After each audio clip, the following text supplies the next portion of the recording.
We started a campaign against the albino falcon, and twice I thought I had gotten it.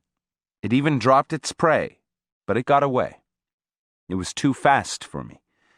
It was also very intelligent. It never came back to hunt on my grandfather's farm.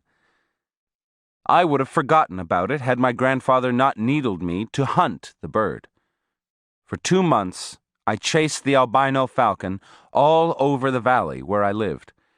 I learned its habits and I could almost intuit its route of flight. Yet its speed and the suddenness of its appearance would always baffle me. I could boast that I had prevented it from taking its prey, perhaps every time we had met, but I could never bag it. In the 2 months that I carried on the strange war against the albino falcon, I came close to it only once. I had been chasing it all day and I was tired. I'd sat down to rest and fell asleep under a tall eucalyptus tree. The sudden cry of a falcon woke me up. I opened my eyes without making any other movement, and I saw a whitish bird perched in the highest branches of the eucalyptus tree. It was the albino falcon. The chase was over. It was going to be a difficult shot. I was lying on my back and the bird had its back turned to me. There was a sudden gust of wind, and I used it to muffle the noise of lifting my .22 long rifle to take aim. I wanted to wait until the bird had turned or until it had begun to fly, so I wouldn't miss it. But the albino bird remained motionless. In order to take a better shot, I would have needed to move, and the falcon was too fast for that. I thought that my best alternative was to wait. And I did. A long, interminable time. Perhaps what affected me was the long wait, or perhaps it was the loneliness of the spot where the bird and I were. I suddenly felt a chill up my spine, and in an unprecedented action I stood up and left. I didn't even look to see if the bird had flown away. I never attached any significance to my final act with the albino falcon. However, it was terribly strange that I didn't shoot it. I had shot dozens of falcons before.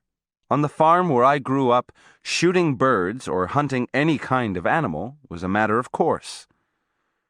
Don Juan listened attentively as I told him the story of the albino falcon. "How did you know about the white falcon?"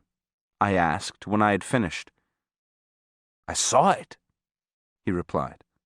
"Where?" "Right here, in front of you."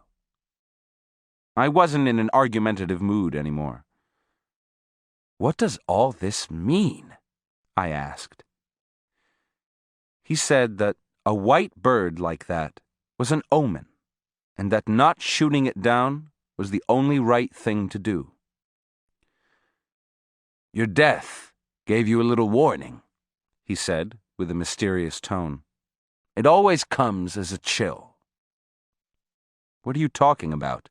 I said nervously. He really made me nervous with his spooky talk. "You know a lot about birds," he said. "You've killed too many of them. You know how to wait. You've waited patiently for hours. I know that. I am seeing it." His words caused a great turmoil in me. I thought that what annoyed me the most about him was his certainty. I couldn't stand his dogmatic assuredness about the issues in my own life that I wasn't sure of myself. I became engulfed in my feelings of dejection, and I didn't see him leaning over me until he actually had whispered something in my ear. I didn't understand at first, and he repeated it. He told me to turn around casually and look at a boulder to my left. He said that my death was there, staring at me, and if I turned when he signaled me, I might be capable of seeing it.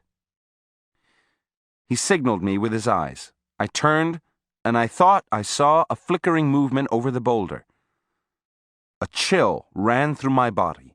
The muscles of my abdomen contracted involuntarily, and I experienced a jolt, a spasm. After a moment, I regained my composure, and I explained away the sensation of seeing the flickering shadow as an optical illusion caused by turning my head so abruptly.